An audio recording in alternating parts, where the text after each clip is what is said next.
Welcome back to the Krueg Show. Larry Krueger, Dan Coccimilgio, Ryan Smith will join us shortly. Giants lose to the Diamondbacks. They split the 4-game series. And, man, just a disappointing game for the Giants, man. They came out. You would think that they would have came out with a little bit more fire. They had their ace on the mound today in Logan Webb. They're at home. They got to have this one. It was a tough loss last night. And you would think that they would have fired a better effort. And instead, they were nothing. They were total zeros. And if you look at them right now, to the moment, the wild card race, the Giants are 6 games back in the wild card race. Brewers are a game and a half back. Padres are in the driver's seat for that third wild card spot in the National League. And you got to think that the Giants are probably done. 6 games out at this point. And what a disappointing effort today. Yeah. They get out hit 13-4 at home when you have your ace on the mound. 13-4. Giants did not get their first runner in scoring position until the 7th. You look at some of the numbers in this game. Giants went 0 for 4 with runners in scoring position, but only left 3 on base. So basically, they didn't do anything all day. A couple hits for Longoria, 1 hit for Jock, 1 hit for Tyro, and that was it. And it's not like they piled up a boatload of walks. They didn't walk at all. At all. Only managed 4 hits. I mean, that ain't getting it done. And you get out hit by 9 at home, you're probably losing that game every single time. 5-0 was the final. They ran into Zach Gallen. To hear the guys talk about it on the television side, you'd think the guy was Roger Clemens and Tom Seaver and Greg Maddux all rolled into one. He's a good pitcher. He's a good pitcher. There's no doubt about it. But how many wins does he? He doesn't even have double-digit wins. He's having a great month. He's up for pitcher of the month. I think his ERA is at 1. Listen to the Arizona broadcast. They were saying his ERA is like 1 for the month, 1.0. But I mean, how dead are the Giants? 4 hits. 4 hits, 1 extra base hit. They got the Longoria double. And other than that, they got 1 Longoria double, 3 other singles, and call it a wrap on a beautiful sunny day game at home.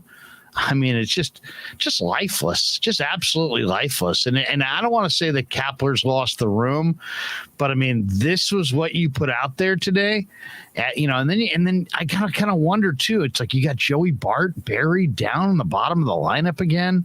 He went 0 for 3, but he's been swinging a hot bat. He can't get he's hitting 8th in the lineup.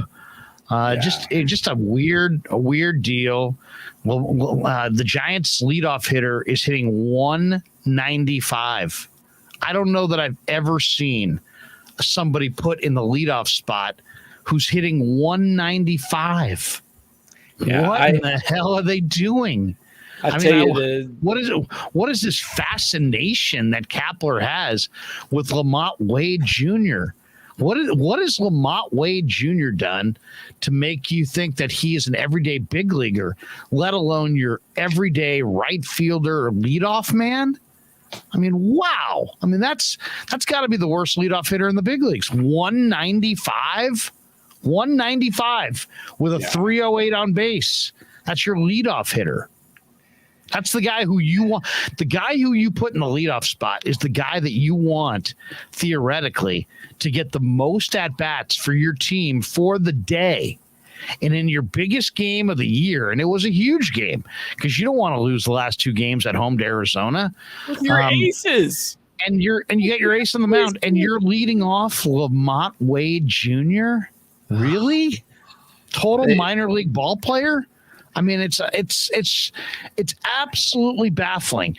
Lamont Wade is a 28-year-old player whose career, in his career, he's a 235 hitter. This year, he's hitting 195. He's got 28 home runs and 7 career stolen bases. 7 career stolen bases, hitting 195, and you're leading him off? What were these comments? I didn't see these, but that in hindsight is probably hilarious. Please tell me you saw the swag comments before the game. Love, we're getting lectured by Gabe on swag and how to show it. I saw that. I didn't see the swag comments. I don't care about the swag comments, but if anybody's got them, what the heck? Post game, somebody there. asked him about.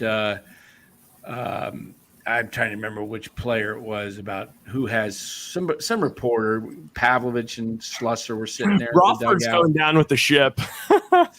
And it was like they asked about swag and, who had, I think it was Estrada, about his swag or no, it was Wade. It was Wade.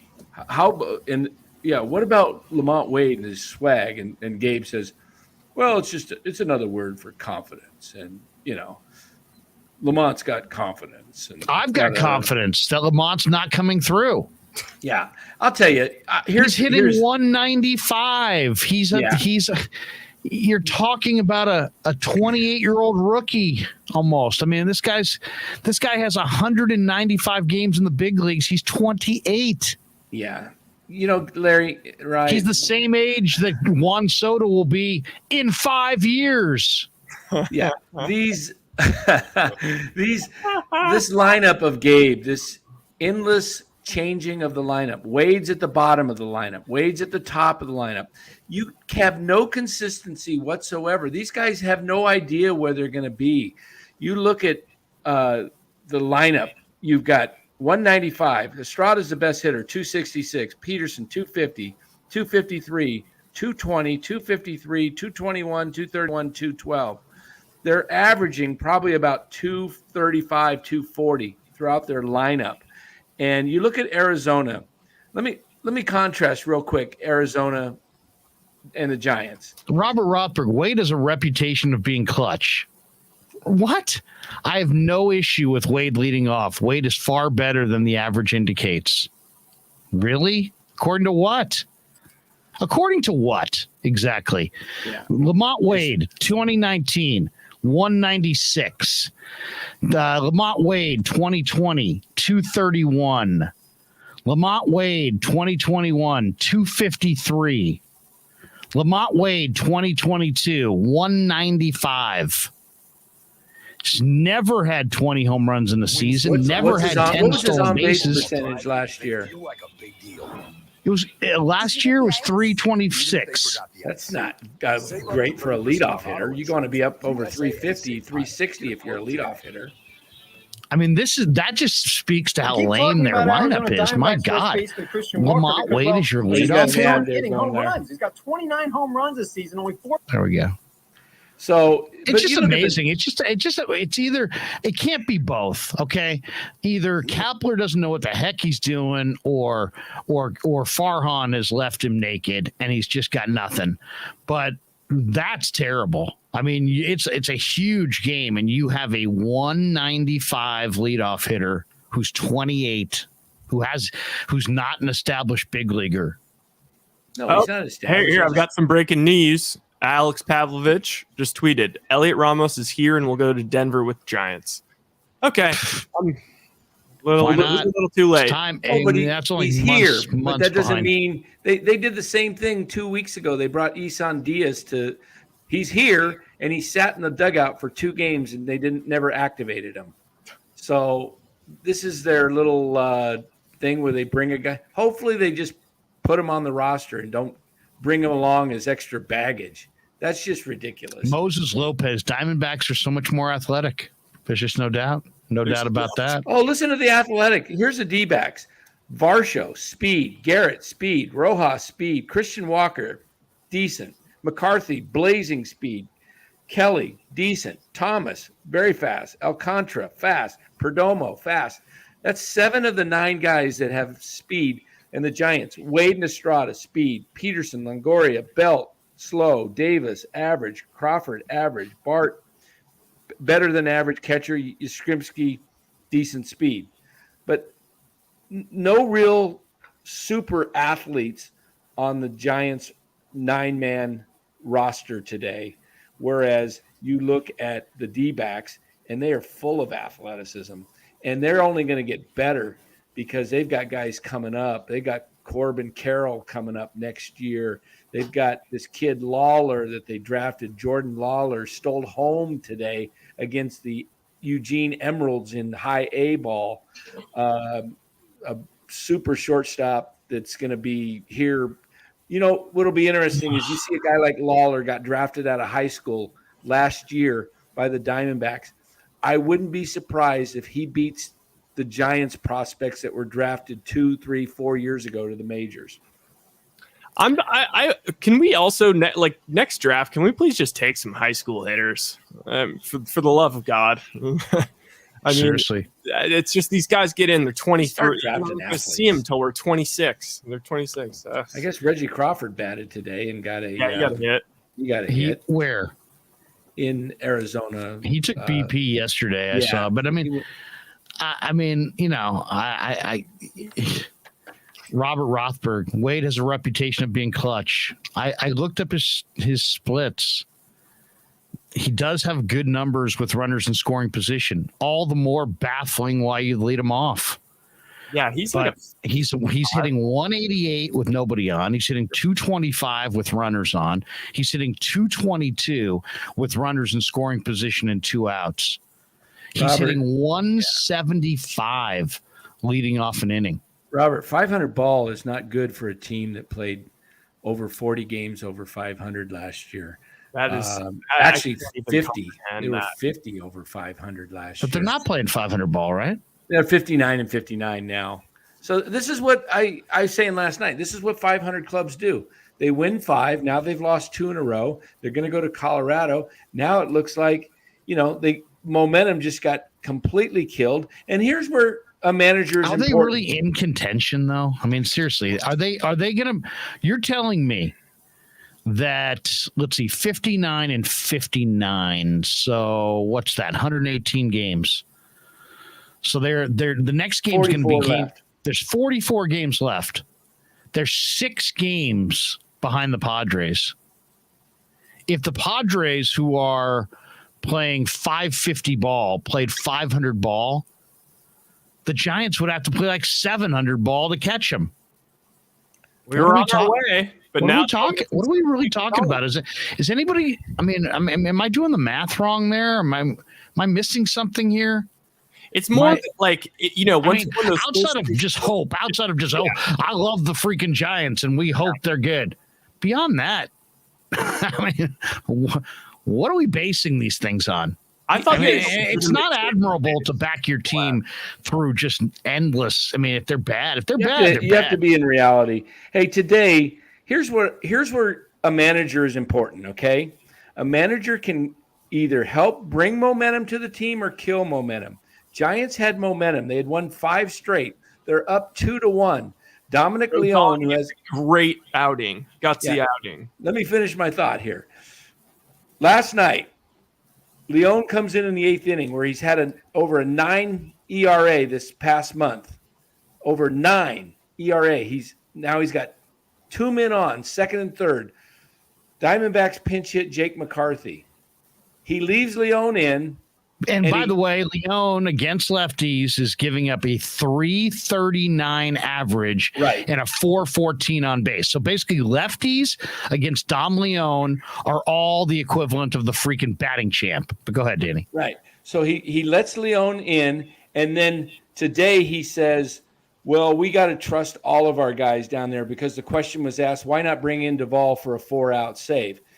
Better yet, if lefties – McCarthy, I don't know what McCarthy's splits are, if you could look that up against lefties. But Zapucki is on the roster. That's a great curveball. Looked great today. Yeah. That curveball looked great. Today, 2 1/3 innings, no runs, 4 strikeouts. Why was he not brought in last night to face one batter in the 8th inning? Then you go to Duvall in the 9th. This is why I say – a manager's His splits are the same, by the way. 270 against righties for McCarthy, 273 against lefties. Far more at bats against righties. Yeah. I mean, the odds are a lefty's going to be a little bit tougher, especially a guy he hasn't probably seen. It's just Leone has been awful this month. Awful. And his ERA is over 9. He wasn't good last month. Right. It's been awful for a month. And then he didn't speak to reporters last night, Leone. I mean, this is where a manager is important, making decisions that put your team in the best opportunity to win. If you don't want to go with Zapucki, bring in Duvall. 4 out save. Come on. That's nothing. You're talking one batter. He says he doesn't want to overuse Duvall. Overuse in a pennant. You're supposed to be in a pennant race, and this is the team you believe in the present, according to Farhan. And you're in this race. You have momentum. You're within 4.5, and now within 18 hours later, you're 6 out. You went from 4.5 out, and you could have been 3.5 if you won last night. So now the difference of being 3.5 out or 4 out, actually, it would have been closer to Milwaukee. Now they're 6 behind the Padres and 4.5 behind Milwaukee. So they could have been within 2.5 of Milwaukee. You got to take one first and then get the next team. So I think Gabe blows the momentum because he doesn't go for the kill. How many managers, if you got a guy like Duvall sitting down there, or Mariano Rivera, the Yankees, or Kenley Jansen when he was in his heyday with the Dodgers, he came in for 4 or 5 out saves all the time. You do not pass up on a chance to close somebody out. And if you're going to lose, go down with your best shot. That's what I say. If Duvall gives up a hit, at least you gave it your best shot. You know? I just don't understand. They weren't even competitive today. I mean, I agree. Zapucki it looked good. He still allowed 3 hits. The Giants got 4 hits the entire game. 4 hits off Gallen, 12 strikeouts, no hits off Ramirez, no hits off Ginkel. What are we doing? We just decided, because we blew last night's game, it just looks like, well, we've just felt sorry for ourselves. We're not going to really compete today. No thanks. I mean, I'm pretty butthurt because I put down that $200 bet on the Giants to win the series, and I would say that it was minus 500 that they would after the first 2 games. Yeah, it's just. Yeah, we got a donation from Hutch here. Oh, sorry. Hutchy. I'm just looking at what the Giants' record would have to be in the final 44. I think they would have to be – they'd have to go 29-15.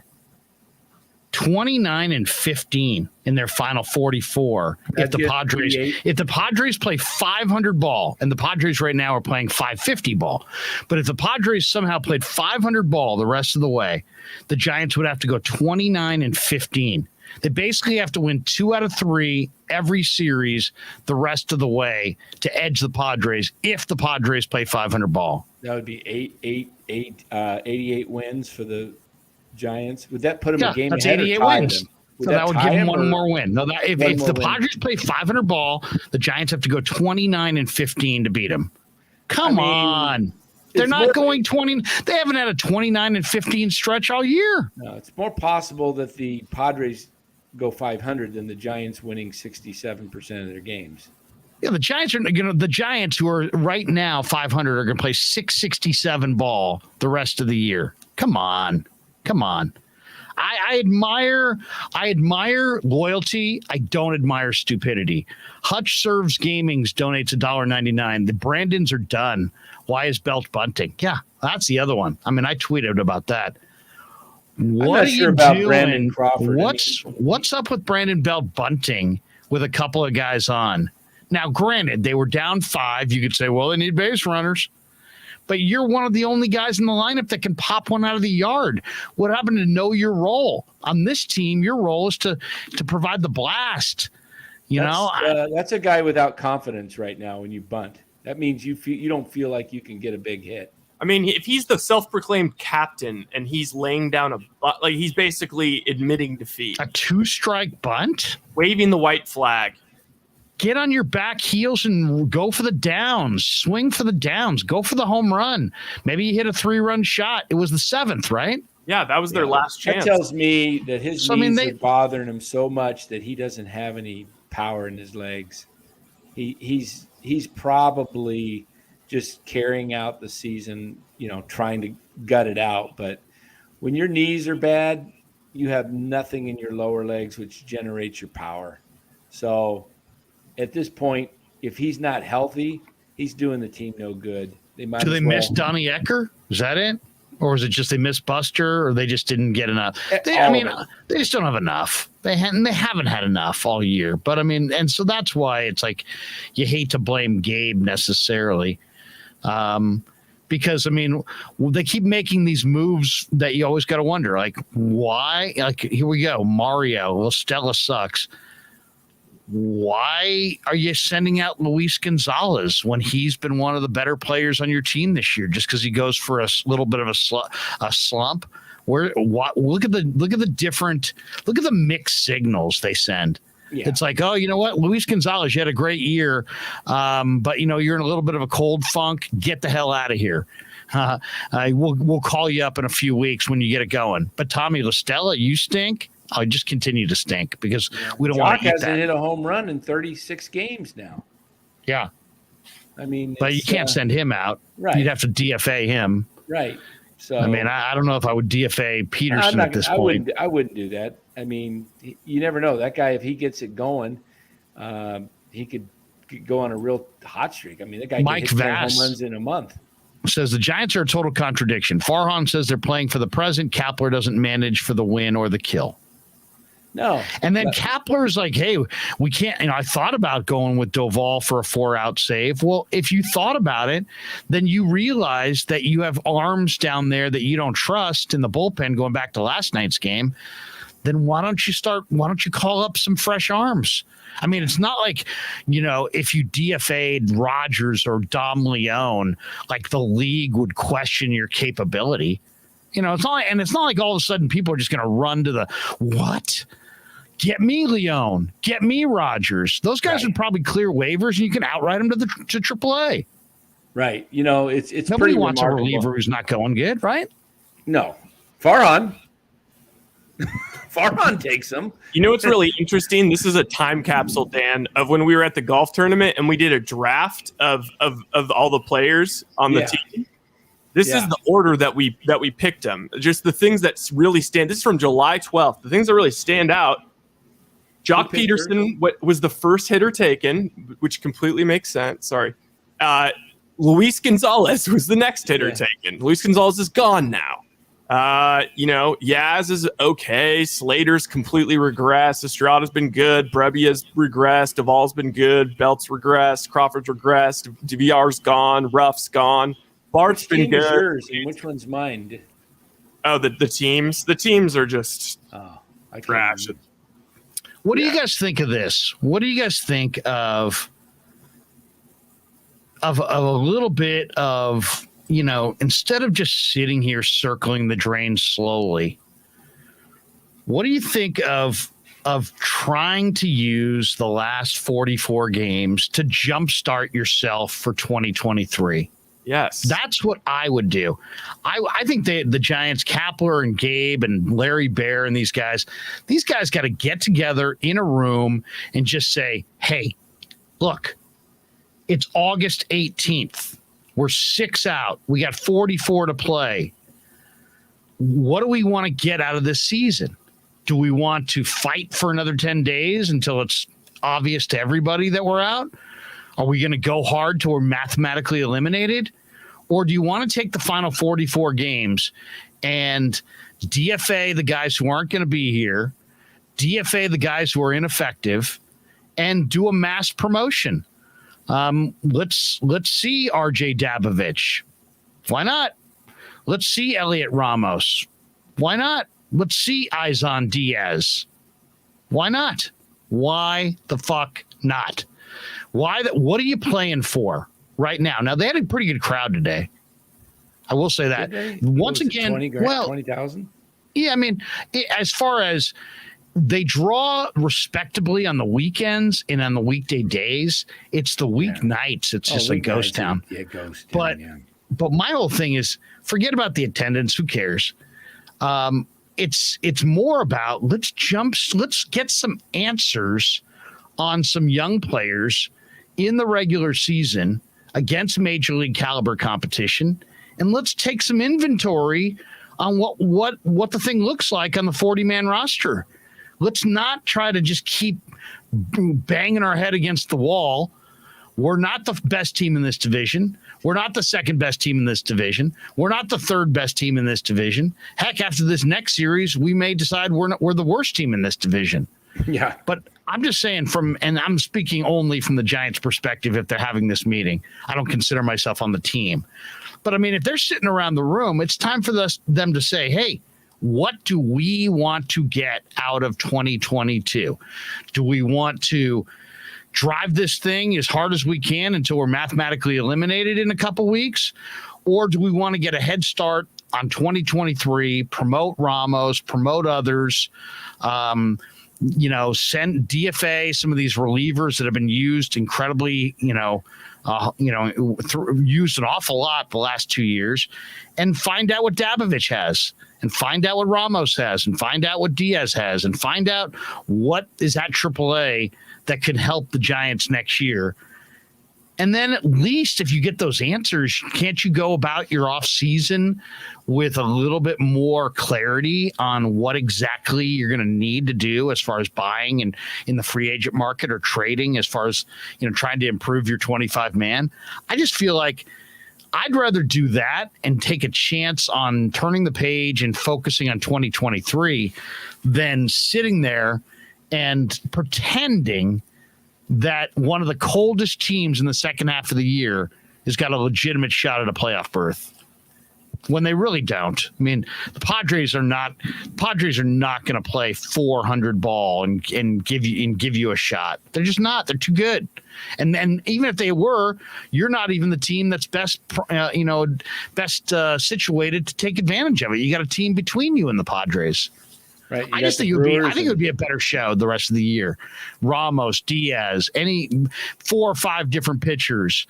Let's see what you got. And, because what if Ramos plays well? What if Ramos, what if Diaz plays really well? What if RJ Dabovich comes up and shows that he can be an 8th inning guy? What if you can figure out, 3 to 5 pieces on your 25 man between now and the end of the year? Isn't that more valuable than an obvious failed attempt? The club is speaking to you, and they're telling you they got no shot. It's obvious. Like that is the obvious solution. Any smart GM, coach, anybody in any sport, that's exactly what they would do. Because don't you want to get some value out of this season? You can get value out of this season by bringing guys up and figuring out who. Because the thing is, they've got a cluster F down in the minor leagues, and there's all the guys we want to see come up. But it's like, all of a sudden our younger guys are going to be up to AAA, and we're not even going to get a shot at them. Honestly, David Villar coming up, we kind of know what David Villar is. He's not the guy that hit 25 home runs in AAA. He's an okay player to bring up every once in a while, but it's like, okay, we've defined that. We need to start defining players. We don't know what Ramos is. Do we want him to live in AAA forever? Bring him up. Let's figure it out. I don't even care. Bring Kyle Harrison up. Seriously. Let's get. Why not? Kyle Harrison might be an ace. Yes. Hey guys, I gotta get out. I've got to go to a meeting. So, but I'll see you guys. We on tomorrow night after the Colorado game? Giants tomorrow. Yeah. Yep. What time do they play? Let's see, 5, 6 o'clock. What do they play here? Tomorrow schedule Colorado 5:40, so probably 8:30, 9 o'clock tomorrow, I guess, huh? Yep. All right, Danny. You guys have a good one. Fun later, everybody. Yeah, I got to go to one of those HOA meetings and sit in. I should tape it for you guys. Maybe I'll go live, turn it on live, and you can listen to this one lady go off. Why not? It might be a little more exciting than the Giants. Find out if she can hit. Yeah. All right. Okay. See ya. There you go. Dan Coccimilgio, ladies and gentlemen. No, but it's a weird, they're in a weird spot right now because it's like, what is this? Robert Rothberg. I don't condone giving up. Stranger things have happened. You could say stranger things have happened than, bringing Kyle Harrison up and then he's, all of a sudden the ace of the staff. That too could happen. That's another strange thing. You don't win every year. And that's okay. But my God, maybe this year is about promoting Kyle Harrison. Yeah. Maybe this year is about discovering that Elliot Ramos just needed an opportunity at the big league level. Maybe this year was about getting Joey Bart finally acclimated to the bigs.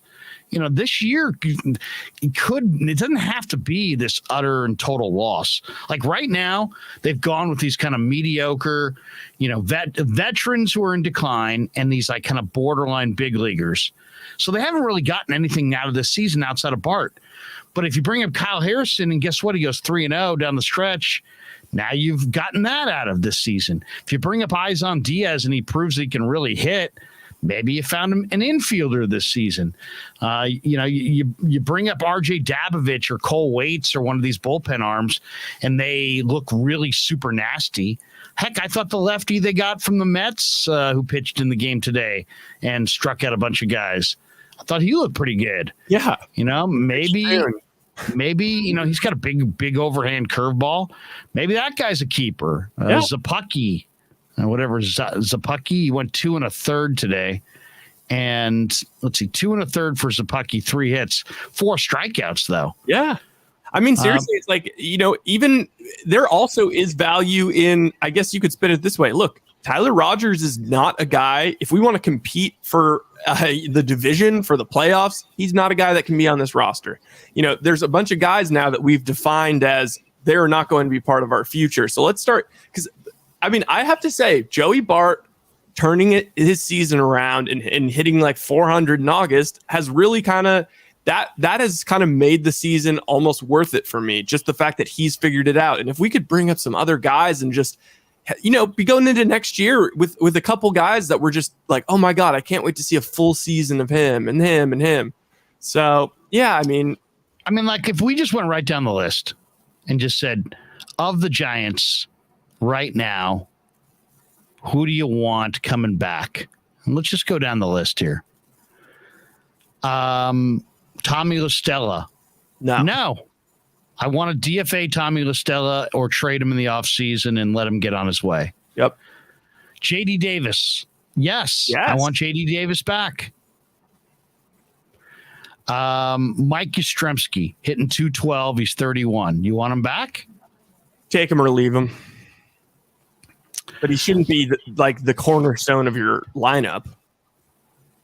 Yeah, I would say maybe you want him back depending on what else you can get. But that one's kind of 50-50. I agree. Lamont Wade, you want him back?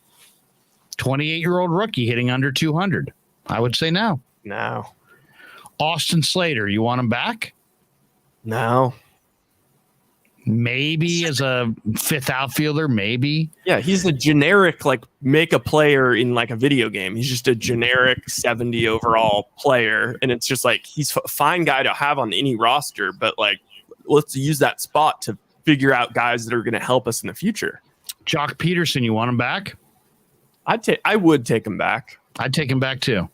Evan Longoria, he's 36. No. You want him back? No. Wilmer Flores, you want him back? Yes. I want him back too. Tyro Estrada, you want him back? Yes. I want him back too. Brandon Crawford, you want him back? Honestly, could take it or leave it. But I would say yes. I mean, he's got one more year. Yeah. I want him back. Yeah. Brandon Belt, you want him back? I'd take him back at an extreme discount, but there's no guarantees he's the starting first baseman. I mean, I'm not sure. I guess my thing would have to be I'd have to see what his physical looked like at the end of the year. Yeah. Austin Wynns, you want him back? Hell no. No, I don't either. Joey Bart, you want him back? Hell yes. Yeah, I want him back. Alex Young, you want him back? At this point, I would. Yeah. Why not? I haven't seen enough. Alex Wood, you want him back? Yes. I want him back too. Logan Webb, we both want him back. Thomas Zapucki, I guess you want him back. Lefty. Yeah, I just want to see him. Tyler Rogers, you want him back? Hell no. No, I don't either. Carlos Rodon, you want him back? Absolutely. Yeah, it depends what this price tag is and how many years, but I don't want him back at 5 years at $20 million per. Yep. I mean, he probably going to get that. So I would say no. Probably gone. Yeah. Zach Littell, you want him? I have no opinion. So no. To me, he's just filler. Yeah. I mean, he's got good stuff. He's got major league stuff. But Dom Leone, you want him back? No. Last year he pitched well. This year he hasn't. I would say I don't need him. I don't need him back. A chance, but with a short leash or something. Jacob Junis, we want back, right? Yes, definitely. Harleen Garcia, you want him back? I'll take him back. Okay. Camilo Doval, you want him back? Yeah. Yes. Cobb, you want back? Could take or leave Cobb, but I kind of like Cobb as our third pitcher next year if Rodon's gone. No. Brebbia is fine. Yeah. So I mean, we've got. Let's see. I would say 1, 2, 3, 4, 5, 6, 7, 8, 9, 10, 11, 12. If you consider Rodon, 13 with Junis, 14 with Doval, 15. Maybe 16. Maybe of your 25-man roster, you got 16 guys. So you're gonna have to go find, roughly 10 guys in the offseason. Some hitters, some pitchers. Yeah. It's a lot. That's a lot. That's a lot. And it would really help if we promoted some guys and could figure out, okay, that guy can be on the squad next year. That guy can be on the squad next year. Right. So like right now, you got 15 guys that you think you want on the squad. Now, what if you could up that number to 20 by promoting 4 or 5 guys in the next 6 weeks, and suddenly you play the rest of August and all of September, and you discover you've got between Elliot Ramos and Cole Waits and RJ Dabovich and Kyle Harrison and maybe 2 or 3 eyes on D. Maybe you have 5 more guys. Now you don't need 10 guys in the offseason. Now you just need to add 5 guys in the offseason. Or, maybe 5 or 6. Do you see how valuable the next 6 weeks potentially can be? There's a huge difference between, hey, we need to add 5 or 6 new faces. And most of those guys have to be veteran free agents, but we might need to make a trade or two. And we need to make a trade or two and add 4 or 5 big time veteran free agents. That's a totally different situation than we have 15 guys on a 25-man roster and we need 10 players.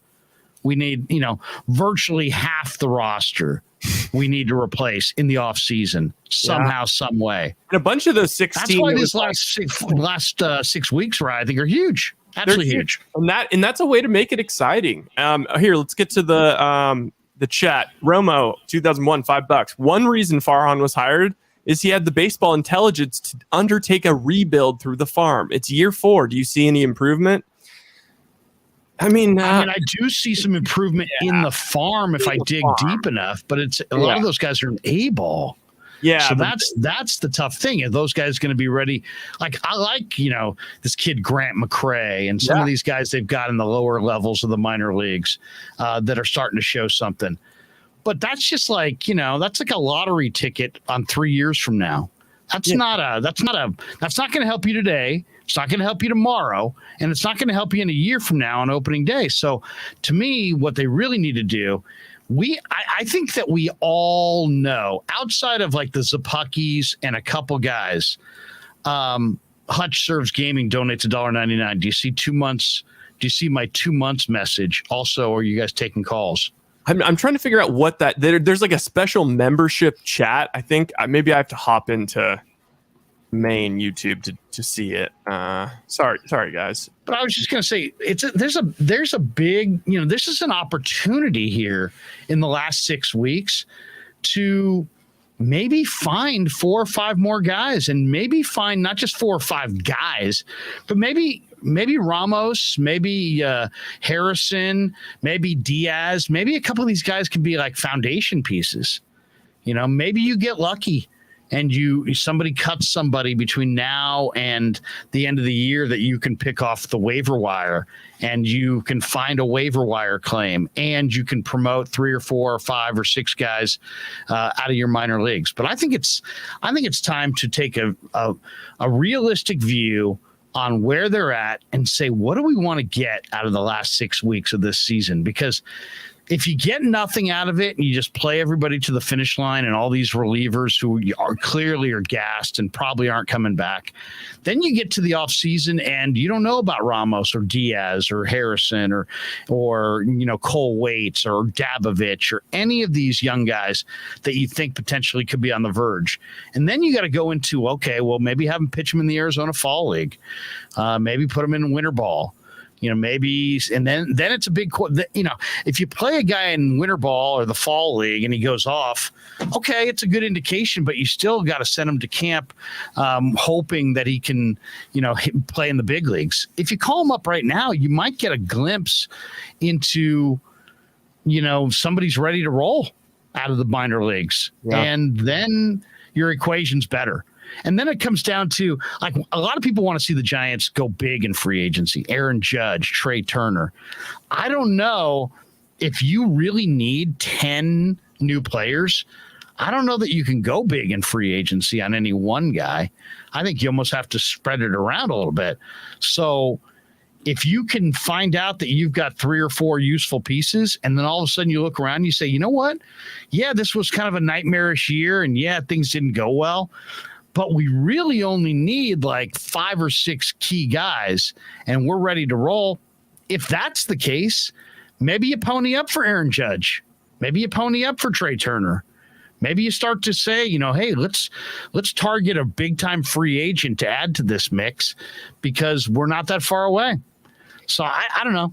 That's kind of how I see the last 6 weeks. It's like you can bang your head against the wall and be like, oh, man, here comes another, Garcia to Leon to Rogers nightmare and another game where the Giants, pound out 3 singles and 1 double and, score 1 run or less and just sit there and just repeat the same exercise over and over and over again in front of dwindling crowds and people that are booing. Or you could promote some young people who would give us a fresh look, something new to watch, something new to evaluate. And what's the downside? They can't play. If they can't play, you're no worse than you are right now. You're no worse off. If they can play, now maybe you go for Aaron Judge. Yeah. You go for Trey Turner. So I don't know. That's my. I'm not enjoying the failure. Some people are like, "Oh my God, you're relishing this." No, I'm not. I'm just a solution guy, and I'm not one of these people like Robert Rothberg who just sits there. And I love Robert. We've already had him on the show and this and that. But I mean, there's one thing to be loyal. There's another thing to just be like, so stubborn that you're just refusing to identify. I mean, it's okay. It's sports. Some years you win, some years you lose, some years you rebuild. You don't win every year. And they won last year, and they're not winning this year. But let's stop, instead of banging our head against the wall and hoping that this totally flawed baseball team somehow has the right magic equation to play 700 ball in the finals month and a half. Let's get real and send out some of these relievers that aren't doing it and promote some of these young hitters that are down there in AAA and take some inventory and maybe get lucky. I don't know. That's my thought. I mean, I was excited. I was pretty captivated like the first 3 games when David VR came up. That was an exciting thing. That's how boring this team has been. If we just start bringing up like Ice on D, I'll be locked in. I'll be locked in, just excited to see them evaluate them. I mean, that's it right there. They literally will be. It's like people look at that as like, oh man, they can't do that. They can't wave the white flag. Okay, get over the message sending for just a second and think about it's 7:15 tomorrow night. Do you want to watch Elliot Ramos if he's in the lineup? Yes. Yes. Do you want to watch Izan Diaz or do you want to watch Tommy La Stella fail? Do you want to look at Tyler Rogers and his 74-mile-an-hour hash slinging crap again, or do you want to see Cole Waits throwing mid-90s, or RJ Dabovich with his nasty stuff? Who knows? Maybe they'll find somebody. And what is like? I don't even understand. Like, if they're worried about the messaging, like, what is the messaging when you bring up Papirski and Fairchild and all these absolute randos and that get starts? Like, I mean, let's at least bring up guys with tools, legitimate tools, and the possibility. I mean, sell me on hope. That's what I'd do if I was the marketing department for the Giants. I'd freaking sell me on hope. Oh wow. Clutch Serves Gaming, $1.99. Larry, I have a theory. All right. Call up. I'll share the invite. And Larry, you know what? Do you mind doing something a little different? Why don't we run the commercials right now? Mark Grace is at Dan Coccimilgio. Mute those Karens. Before we start ripping on Karens, we all probably know somebody whose name is Karen. It's actually, I feel like it's really kind of, it's sad. It's kind of a sad thing. What if you're just a decent person and your name's Karen, and then now you're been dragged through the mud every time you're anywhere and you say table for how many? And what's that name under? Karen. And then you're going to be like, Karen, table for 4. And everybody looks over like, yeah. Let's check out. I mean, it's really unfortunate. It's really unfortunate. Yeah. I know you have compassion because they have Larry's now. But... Yeah, seriously. Larry. The asshole in commercials is always named Larry. Have you noticed that? Oh yeah, it's always a guy. It's always a guy. Husband Larry. Oh, Larry. Even the way people say it. People don't say your name that way. They don't say Ryan. They're just like, Ryan. Hey, Ryan. What's up, Ryan? I'm the only male here, I think. The women are butt ugly. Great.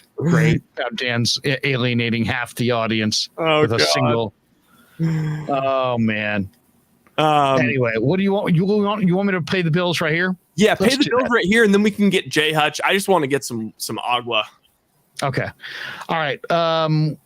Let's see here. Let's play the commercials here, right here. First, we'll be back with a lot more, but first, a word from our sponsors on the Krueg Show. Larry Krueg here for Telmetrics. Thanks to Casey Bateman and the good people at Telmetrics. If you're an occupational therapist, if you're an orthopedic surgeon, a chiropractor, a physical therapist of any kind, Telmetrics is designed for you to use in your practice and will greatly benefit your patients.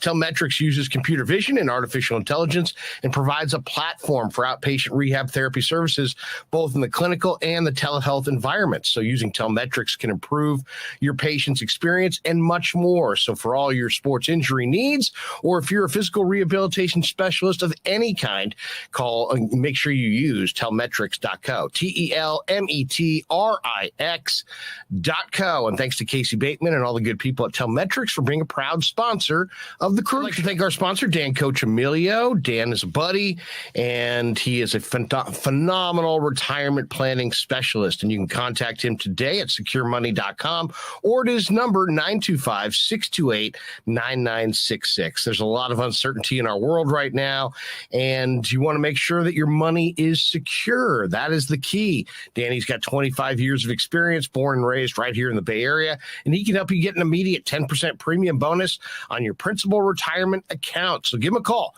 925-628-9966. He'll make an appointment with you, and you can sit down. It's not a one-size-fits-all kind of a deal. He'll consult with you and come up with a strategy to get you going to where you want to be. Once again, 925-628-9966, securemoney.com on the web.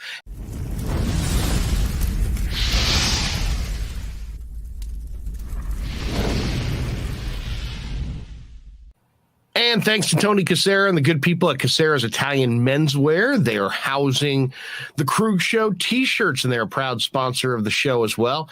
The Krueg Show T-shirt, the Krueg Show Podcast T-shirt is available there at their store in Dublin. Their address is 7372 San Ramon Road in Dublin, California.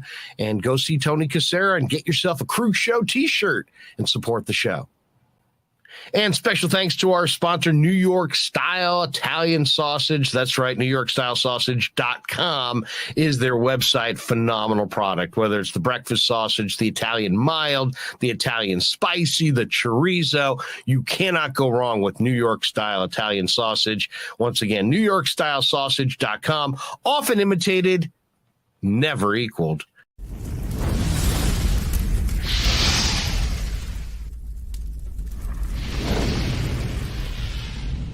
We grew up with a Sunday dinner.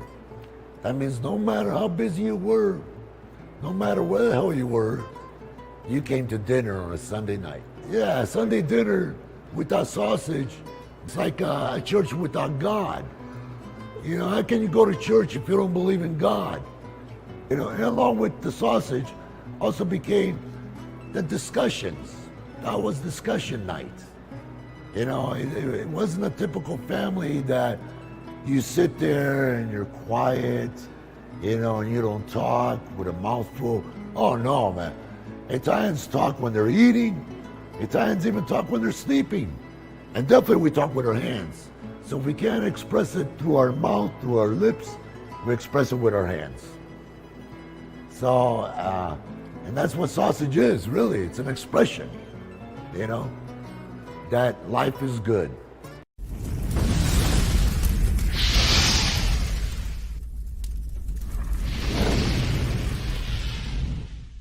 So New York Style Sausage was started over 7 years ago. We are the largest producer of fresh Italian sausage on the West Coast. What makes our sausage in New York style is really the recipe came from back east, from New York, you know, from Connecticut. If you look at all of our labels, there's maximum 4 or 5 ingredients, which we're really proud of. There's no preservatives, no MSG, fresh in, fresh out. The pork comes in fresh, goes out fresh. There's never any freezing throughout the process. We've always used fine quality cuts. We're never gonna deter from that. It's one of the reasons why our sausage is so good. I guarantee you put our sausage up against anybody else's from a flavor standpoint, no one will beat it, hands down. Hey, do yourself a favor and do me a favor. Go buy a package of the New York style Italian sausage. Guaranteed you will love it, guaranteed.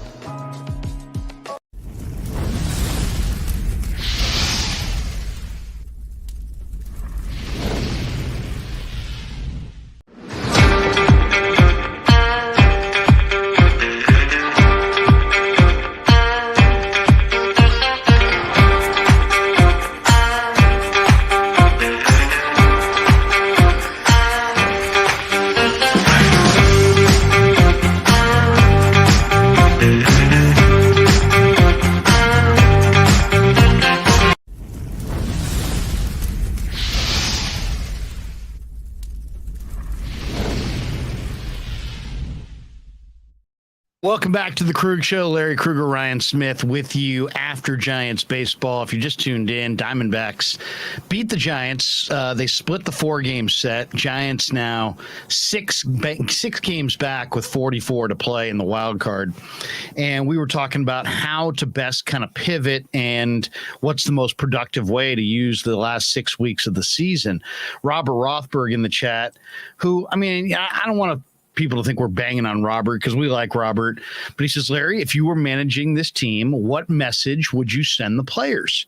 I would basically say to the players, hey guys, thank you. I understand that everybody in this room put it on the line for me this year, and you gave me everything you got, and I appreciate that. And I just want to thank all of you guys. And at the same time, the next 6 weeks, because of where we're positioned in the standings, I think we're almost obligated to keep at least one eye on 2023. And I think that makes sense. And I think you guys can understand that. So if there's anybody who wants their release, we'll release you. If there's anybody who doesn't want to finish out this year with us, we'll gladly send you on your way. And we're going to decide who we want to have on this 2023 team. And we're going to take the next 6 weeks and evaluate that. If anybody has a problem with that, come talk to me. If anybody has a problem with the way we're doing this and don't want to be part of this, let me know. We'll give you your release and send you on your way. And once again, guys, thank you for the year that you gave us. And I'm sure, everybody tried their hardest this year. And here we are. It's August 18th. We're 6 back with 44 to play. Padres are playing 550 ball. If they play 500 the rest of the way, we got to play close to 700 ball. I don't see that happening. I don't want you guys to feel like I've quit on you in any way, shape, or form. But I think we're obligated to get a good picture going into 2023 because we are behind the Dodgers and we are behind the Padres and we are behind the Diamondbacks. And so we need to figure out what the deal is. And even if we're not behind those teams in the standings, or if we're not behind Arizona in the standings, we're behind them as far as development. They're younger and better, and have beaten us head to head this year. So I realize there's going to be some unhappy people in this room hearing me say this, but I'm taking the next 6 weeks and I'm going to find out who in this room is going to be here next year, and who in our farm system that we can promote that can help us and be part of the solution a year from now. So that's where I'm at. I want to shoot every guy in here straight. If you want to bitch at me, my office is there. If you want to talk about it, let's do it. But guess what? This isn't a democracy. It's a dictatorship, and I'm in charge, and that's the way it's going down. Thanks. And that's what I would say. And anybody who doesn't like it, there's the freaking door, Jack, right there. Or hey, if you want this to change, if you want this, what I just laid out, if you want that to change, you guys better start winning some ball games every day. Yeah, if you start winning ball games every day, things can change. But yeah, I mean, that's what I would say. The thing I really wonder is what DJ Venus would say. We may lose Giants games, but at least we still have each other and Pasquale. Oh yeah. That's the one thing. When push comes to shove. We grew up with the Sunday dinner. That's right. We grew up with the Sunday dinner, and we'll be here on Sunday for dinner. All right. On that note, DJ Venus, thank you for that. I love that line. We welcome in Jay Hutch, the Murfreesboro chapter head of the Krueg Show. Jay Hutch, I almost don't recognize you in the light of day. I bet, yeah. What's going on, brother? Not much, just, How's the weather out there? Is it humid? Today I was actually able to walk the dogs after 8 a.m. and it was like, still some crisp air. Usually at 7 a.m. It's like, that's when you have to walk them. Otherwise, it's going to be hot by 7:30. So, well, yeah. When does it start? Because we're in a total different climate here. See, and I was watching AJ Brown, the former Titan receiver, who's now in Philadelphia, and it's August 18th, and he's like, it's already starting to get cold here. I'm like, what? That can't be the case. But I've been in Chicago in September, and like Chicago in September, it starts to feel like winter. It starts in maybe late September, but it transitions quickly in a lot of parts of the country from hot summer to the fall and much colder. Now you're in Tennessee. Tennessee's south, so you probably have warm weather till Thanksgiving, right? Almost. So I've lived in the Bay Area most of my life. Been here just over 2 years. There's not that much difference between Bay Area weather and Nashville area weather, but until the summer, like it's small differences, but then it's big differences at the same time. So Bay Area summer, it's like what, May to July, August, that's when fall hits, right? Here it's like April's when it starts.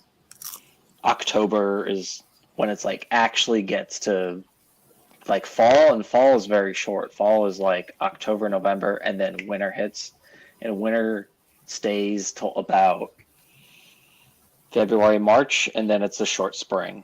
So it's mostly the same, just the seasons are just a couple months difference, and some are shorter and some are longer. But the big difference is the humidity. Without question, it's the humidity. I don't know if I could hang with the humidity. I really can't. I don't like that. I'm getting used to it. I don't like that sweaty feel all the time. And I remember I spent a summer in Chicago in the 70s. We were there, I think I was there from the last week of May to the first week of September. And it was glorious, right? Because they loved their baseball, and I was a little boy, and we played baseball in the street, and we went to Cubs games and Sox games, and we went to Navy Pier, and we just, there's a lot to do in the summertime. Summertime, your neighbors, they put their folding chairs out front, and they talk to each other. People stay up late, and maybe have a few pops in the warm summer nights, and it's really cool. Midwestern summer is really, really cool. But I never got used to that just, you take a shower, you walk outside, and immediately you're like, oh man. And you're just constantly sticky, and then it rains. And when I was a kid, if it rained, you went inside. And then when I was a little kid, we played ball in the street in Chicago. It would start raining, and I'd be like, "We going inside?" I'd be like, "No, we just play through it." And then all of a sudden, it's warm. Then it's warm, and then but then as soon as it rains, it's like the water starts steaming off the sidewalk, and now you've got even more humidity, and you're sweating, and it's just, and you run into the house, and you feel the AC, and you're like,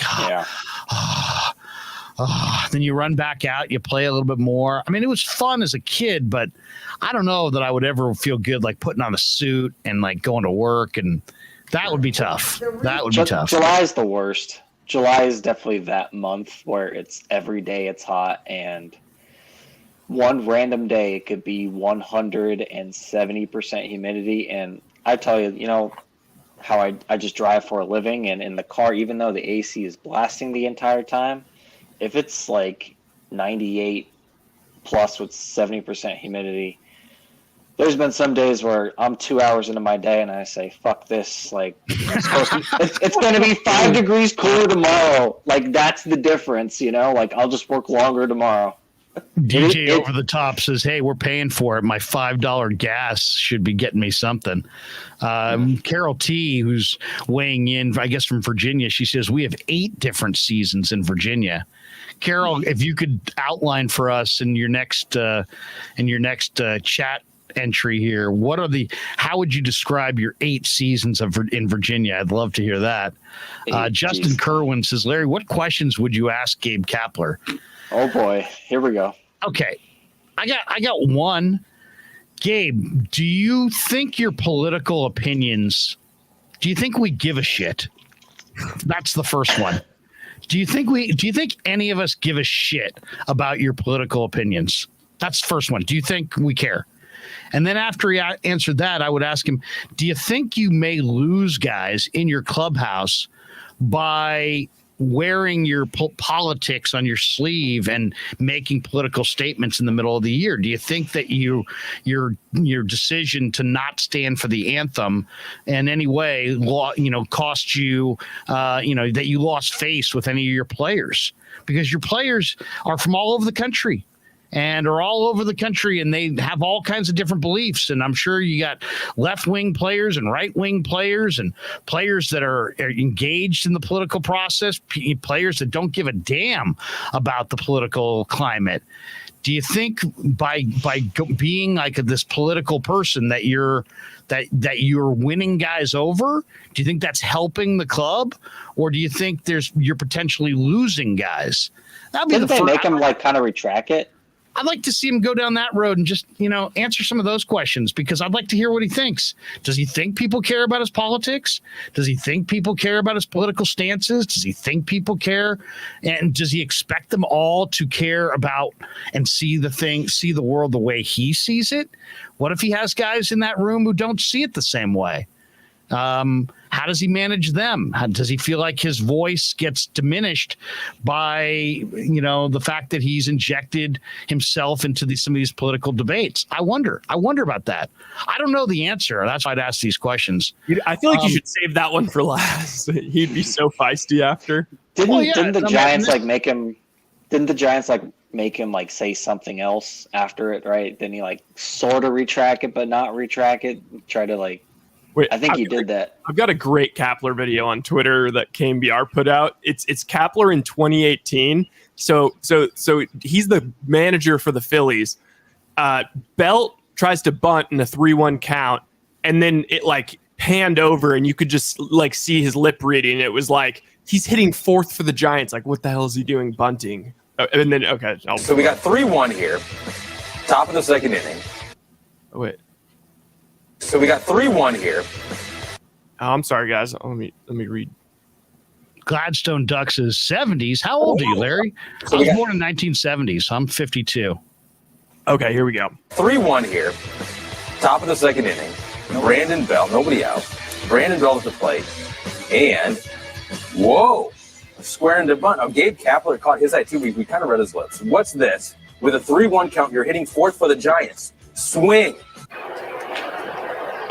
Belt bumps it. Oh, this is great. Wow, that let me in here. When two guys are bunting with two strikes. Look at him now. Look at him now. He doesn't believe anything he's saying. Find a way to get on base against a guy that's really dealing and dominating. And those are two veteran players that have been doing this a really long time and are pretty well equipped to decide the best way to not make an out. And that's what they determined in those spots. Still, that's 2 outs. Big spots. You're number 5 hitter. Are you okay with it in that situation? I trust Brandon completely. I mean, that means I don't want to talk about it anymore. Yeah, he's done. Like, he's done. Maybe I should manage and then take advice from the chat room, as TJ Over the Top says. He says he loves the concept. That would be awesome. Wouldn't that be awesome if Gabe was like in a chat and he looked down to the chat room to decide what to do? Gosh, feels like it. I feel like it. Okay, also, I've got Dan's HOA video. It's just 24 seconds. I haven't watched it. Oh, yeah, let's see that. That'd be great. The roof directly above the hole is on page 2. And this is where the hole was generated. Because he does not belong there. Yeah. So just so everyone has a little bit of history here, I know I've talked to a couple of you before. Oh my God, his face. Oh, that is awesome. God. Dustin the Gale donates $1.99. What's Jay Hutch's theory? That's right. We buried the lead. We've been just chatting and talking and talking. All right, what's your theory? Dustin the Gale, thank you for that, by the way. So Jay Hutch, the floor is yours. What's your theory? We know that they lost Posey, Solano, and Bryant. And it seems like we gotta save that video, by the way. We gotta save that video. Yeah, we do. It seems like they took very good inventory in the offseason of what they had, what they didn't have. And we know the Giants don't like the word rebuild. They called it retool or reload, back when they signed Longoria and Cutchin. So they already had that narrative. And what did they do this year? They got Jock, and they got Rodon, And the difference between last year and this year is every move Farhan made, it was working. Just about everyone this year didn't work as much. Some did, some didn't. But it just seems like the ownership itself didn't believe in this team coming into this season, and that's why only Jock and only Rodon was added. Well, what do you make then of the Seiya Suzuki and the Trevor Story pursuit? You think that's just crap? No, that was just bullshit. That's just something you say. Because I'll say this, let's talk sales for 1 second. I was talking to Ned Coletti about this, and I'm not going to give you what Ned said because I don't want to cause that kind of stir. Because Ned is his own man and he can speak for himself. But I said to Ned that I could not believe that Farhan did two things. He publicly said that they were going after Trevor Story and Seiya Suzuki. Yeah. And then got nothing afterwards. Everybody who's ever done sales at all knows it doesn't matter as long as you under-promise and over-deliver. You cannot do it the opposite, or you're a jackass, and you're going to get roasted. And then middle of the season, Farhan goes on the radio 2 weeks before the trade deadline. Instead of just saying, hey, we don't, let's temper expectations, and, it's a tough market, and we're not sure which direction to go, and we may get caught in between, and, kind of preparing people for reality. Instead, Farhan goes on the radio and says, we have the wherewithal to add I forget the word he used, championship caliber, or I think he might have said superstar, a superstar caliber. We have the wherewithal to add a superstar caliber player at any position. And that is what that quote in and of itself was why people left and right were going on and on about Soto and Shohei. And then you deliver J.D. Davis and some minor league arms for Ruff. Do you not understand the concept? Supposedly this guy's a genius. He doesn't understand the concept of under promise and over deliver. You don't talk about Ferraris and Lamborghinis and get yourself a used Fiesta. You don't. And you sure as hell don't go on a radio station and talk about superstar additions when you're not going to make one. And there were rumors that they were going to get. Yeah, there were rumors that they were going to get Soto. Also, what is he doing? Lend credence to it by saying we have the ability to add a superstar player. You're creating expectations. Am I the only one who sees that? No, I see it. Absolutely true. I mean, honestly, the other thing is, what are we doing? Did that increase the amount of or did that better your trade your trade offer between the Nationals?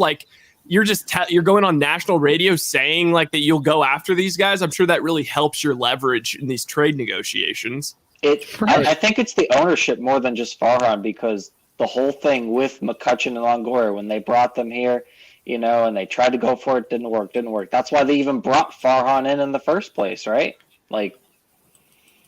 Wasn't those the two deals before they brought Farhan in? Well, to me, I think Farhan's here because of the McCutchen for Reynolds deal, right? Yeah. I mean and the Longoria deal, and just some of the bad money. He's there to clean up the books, but I mean, last year was terrific. But I mean, to me, the basics of sales are under promise and over deliver. And when you're a general manager, guess what? You're in sales. You're selling your program to the fan base. People buy tickets based on hope. So when you're talking, say, a Suzuki and Trevor Story and picking up Stewie Fairchild and Padlo and all these donkeys, I mean, you're going to alienate the fans, and you're going to create an expectation level of that you're not going to meet. So you're almost like welcoming fan discontent. And then to do it once is one thing. Okay, anybody can make a mistake once. Yep. But then you get to the middle of the season and you go on the radio and you're saying we can pick up superstar caliber players. You didn't pick up any. No, not only did you not pick up superstar caliber players, you needed a couple relievers. You didn't get any veteran relievers. So even if your team started to play a little bit better, and they did, you're still looking at a pen that's gassed and not that effective. And they basically said they were going for it, made one move that brought in one major league caliber player in J.D. Davis, and then left their bullpen just totally naked. And now their pen's getting roasted. You know what it's like? It's like in World War I when these armies there was countries that came in that were still riding on horses, and it was like this weird clash of old and new, and they just got incinerated, and then they had to catch up. It's like we were like, oh, well, you know what? It worked last year with this old team and whatever, and we got in and we just got obliterated. We have nothing. Not minus Posey and Solano. I'm sorry to laugh. But Vicky Boone, no, I'm laughing at this comment in the chat from Danny. First of all, Vicky Boone says Dan left us for that. Yeah, that's one. But this might be the best chat comment I think I've ever seen. Look at this one. Dan Coccimilgio, how much in donations if I take my shirt off and just start jumping on the table and yell, when I say Larry, you say Krueger? Oh my God. MF. Seriously. Get on that. I mean, I can't even. I mean, if Danny did that, the look on those people's faces. I mean, I wish Rye was not here. I wish Rye was filming it, like, at the meeting.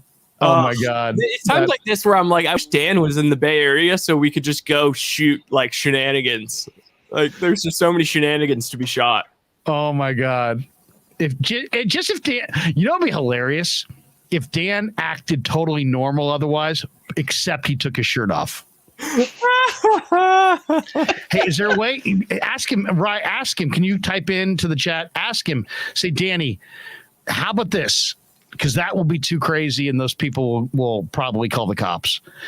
But if you just took your shirt off and filmed it, leave your phone up and take your shirt off, and then just see the reaction in the room. That would be just epic. That would be epic. I mean, that would just be incredible. He's having so much fun, isn't he?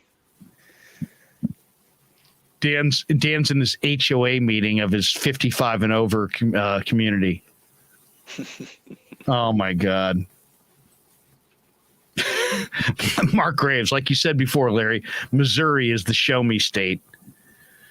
Oh man. Shante Ortega. Who the hell wants to play for the Giants right now? Yeah, that's another thing. And that is the other thing.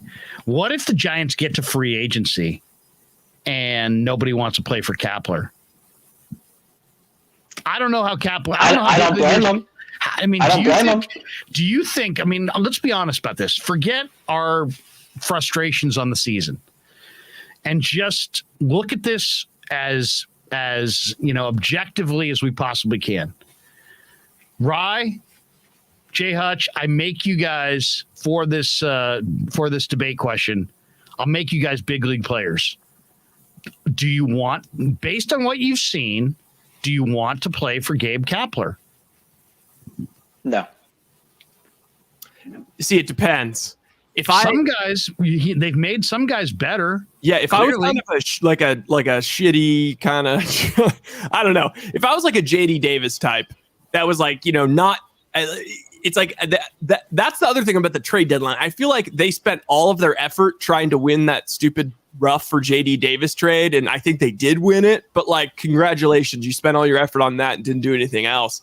But yeah, I think if I was kind of a crappy player, then I would want to play for them. But no, if I was like a legitimate starting player, I don't want to get freaking subbed out all the time. I don't want to play in that giant ballpark. It worked last year, not this year. If it's working, okay, great, keep doing it. Like you went to the playoffs, maybe you win. Team effort. But if you're sucking it up, why do you want to be there? No, you want to play every day to get better. You don't want to be, sitting on the bench. At least if you were down in AAA, you'd be playing. But if you're platooning, you're sitting on the bench. Chris Bryant, honestly, was kind of like, I didn't necessarily want to sign him for some giant deal, but, I mean, how many more stars are we really going to attract over the next couple of years? Romo 2001 says, Larry, this highlights Farhan knows nothing about baseball operations. He knows analytics, but not how to lead a baseball organization. You know what it kind of reminds me of? Reminds me a little bit, and it's all kind of tied to the same thing because these guys all came from the same spot. Kind of reminds me of the Paul DePodesta era of Dodger baseball. Yeah. Where Ned Colletti took over for DePodesta. Why? Because DePodesta is super smart. I mean, nobody would ever question DePodesta's intelligence. This guy was incredibly bright. Guy went to Yale, and was an incredibly bright guy. Nobody would ever question Farhan's intellect. He's obviously very, very bright. But do you know people? Because it's not about on base percentage plus or any individual stat. It's about the guys in the room. How well do you know people? How well do you motivate people? How well do you understand what makes baseball players tick? How do you know what I mean? I think DePodesta, made some really good moves, but the Dodgers replaced him with Ned Colletti. Well, why did they do that? Because it started to have less and less effectiveness as the years went by, and suddenly they felt like they had the need for a guy at the top of the masthead in Ned, who was more of a people person. Now, I would probably say DePodesta is probably, intellectually maybe superior, but Ned knows people, and Ned knows baseball, and Ned knows how to motivate. And did DePodesta know any of those things? Did DePodesta ever get a general manager's job after the Dodgers? No. So I don't know. I'm not saying that I like Farhan, and I think Farhan's smart. I think he's glib, but I gotta wonder, about the. At this point, it's year 4 of the rebuild. I'm not seeing the walls. I'm not seeing the roof. I'm not seeing the structure. Maybe it's coming, and all these guys are going to flourish in a year or two. And maybe getting rid of Farhan right now would be the wrong thing to do, because he has, done some good things in the lower levels of the minor leagues.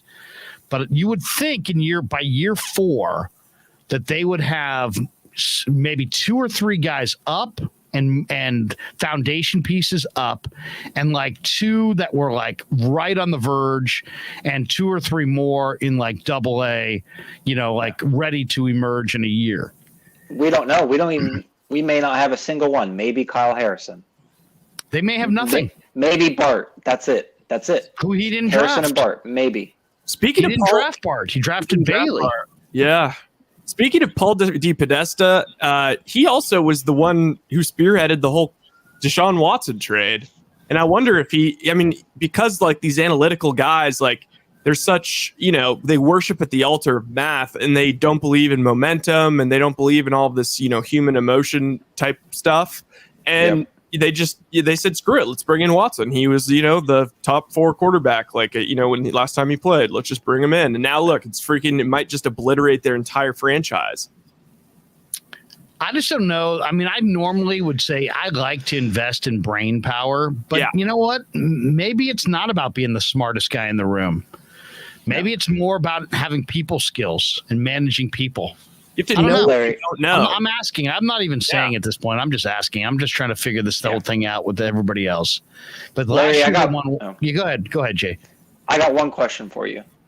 Name a World Series NBA final, just name a year, for any championship, any year that had horrible team chemistry and won. I'm talking horrible. And you could go back to the Bronx Zoo, right, with Reggie and Billy Martin, and they're literally fighting and how many years has that been? The Warriors with Draymond and KD, obviously they didn't get along. They didn't win. They didn't win that year. I'm talking like bad team chemistry, though. Like if people I know. It's like winning begets. It's like they go hand in hand. There are teams where they fought a lot, though. Like the 90 Reds.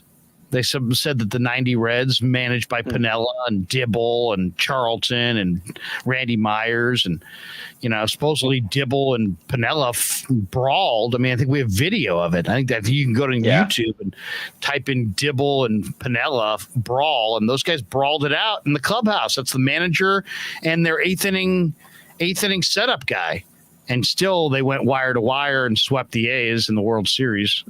Yeah, it was Andrew Bell is right. It was our chemistry that won us the titles in 10, 12, and 14. There was an academic article published, like this 70-page academic thing on the study of momentum, and the test case was the 2012 San Francisco Giants, and trying to figure out how to quantify, chemistry essentially, and how that team just made no sense.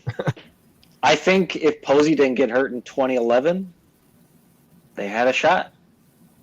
Paul, somebody brought Paul DePodesta under team chemistry. Paul DePodesta is running the Cleveland Browns from Southern California. He's not even in the building. It's ridiculous. It's ridiculous. That's interesting that Calba says that. When Frank McCourt fired DePodesta, he noted that DePodesta, what did he say there? Sorry. He noted that DePodesta undervalued team chemistry. Yes, yeah. Calba also donates $10. I agree with Ryan. If you didn't want to bring Bryant, you should have gotten somebody else. Bobby Evans traded for Mike Leake, but didn't want to bring him back. Fine. He went and got Shark and Cueto. Yeah, it's, you know what? Yep. I wasn't, when the Giants opted not to re-sign Chris Bryant. Yeah. When I first kind of got the indication that was the case, I wasn't like, what? Because to me, Chris Bryant, I knew Chris Bryant because of the number of teams interested and because of how versatile he is. Because it's supply and demand, that he was going to get way overpaid. Yeah. Way overpaid. Once I saw that, I was like, let him go. Who cares? I wasn't that overly impressed by Chris Bryant. He was a nice guy. Yeah. And he could play a few spots. But like, here's the other thing about Chris Bryant. When you watched him every day, like you saw him at third, the only thing you thought, every time you watched him play a position, you came away at the end of the game going, well, he can't play there. Right? You know, it's like, oh, he's playing third today. Well, he's not a third baseman. Oh, he's playing first today. He's not really a first baseman. He's in left today. Well, yeah, he's not much of a left fielder. I mean, it's like he could play all those spots, but he wasn't good at any. No. So, and then when I saw what he got from Colorado, I thought, what in the hell is Colorado doing? They just got rid of Nolan Arenado because of money, and then they turned around and gave all that money to Chris Bryant. Makes no sense. That's the Giants dodged a huge bullet.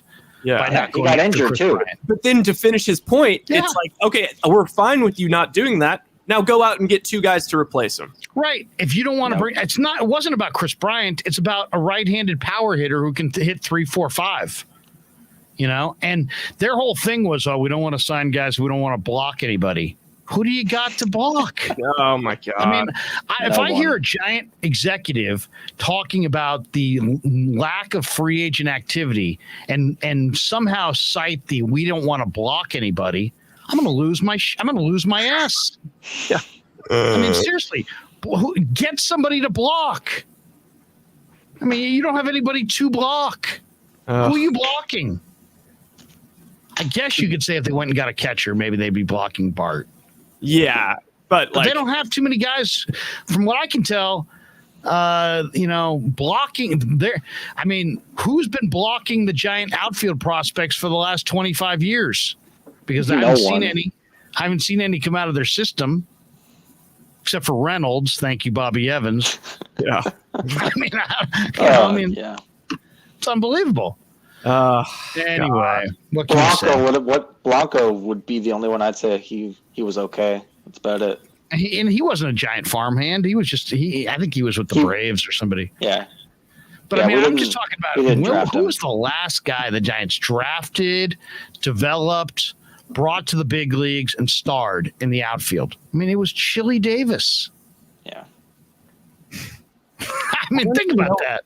I literally, in my lifetime, I pretty much like where I've really been locked into baseball. Cause I mean, I was 10 in 2004, pretty much my whole lifetime watched 3 World Series and haven't had like one homegrown awesome outfielder. It's crazy. It's amazing. I mean, and the thing about it too, the Giants have done these things that like you could never say that's how you do it. Like they won a World Series starting Travis Ishikawa in left field. Shocking. You know what I'm saying? So it's easy for Sabian if he was sitting here to say like, hey, we don't win World Series based on a left fielder. Clearly, you won with Travis Ishikawa. Yeah. But would you then instruct people to not have a left fielder with any power because you got it done with Ishii? I don't know. Is that suddenly the recipe for success? I don't know. Yeah. At least they're all excellent defenders, all our outfielders. Yeah. We got Clean Money saying it's pathetic, not amazing. You're right. Wait, I got something fun to bring up. So Brian Lucena, is Chili Davis available? Seriously. Is Bonds available? Can he DH, please? I would love it. I would love it if the Giants we're having a super exclusive reunion. It's for major league caliber outfielders that were drafted, developed, and promoted to the big leagues by our organization in our lifetime. And like literally just highlight how few that's been. Chili Davis, Gary Matthews, Gary Maddox, George Foster. I mean, guys that people are like, what? Yeah. What? What about anybody recent? No. Wait, so I've got so I was talking to my mom. She's like she's doing like event planning now, and she's like wants to like just help us out, like for just like to for example, like at the fantasy draft, like to find us like locations where we could like do a fantasy draft. And one option that would be definitely for free. I don't know how we maybe have to like bring a grill or something, but she like does event stuff at who's like the most famous architect, like modern architect? Frank Lloyd Wright. Yeah, the Frank Lloyd Wright estate. You got it. Really? Yeah. Larry's smart, everyone. Larry's right. It's like the only one in okay, right. We have to tell people we did not. We worked together to make Dan look like an idiot as far as state capitals, but we did not work together on this last one. No, that is the only architect I took an architecture class in college. He designed the Marin Civic Center. He's literally the only architect outside of Mike Brady from the Brady Bunch that I could possibly name. Or Art Vandelay, Gonzo shit. Art Vandelay. Art Vandelay. From Vandelay Industries. But anyway, so she like that, the whole estate, it's just like massive. And there's like a massive backyard, big tables and stuff. And it's like they host weddings and stuff there. And that's an option for us if we want to set something. Where is it? It's in Orinda. All right. I'll be down for that. Orinda's nice. I'd be down for that.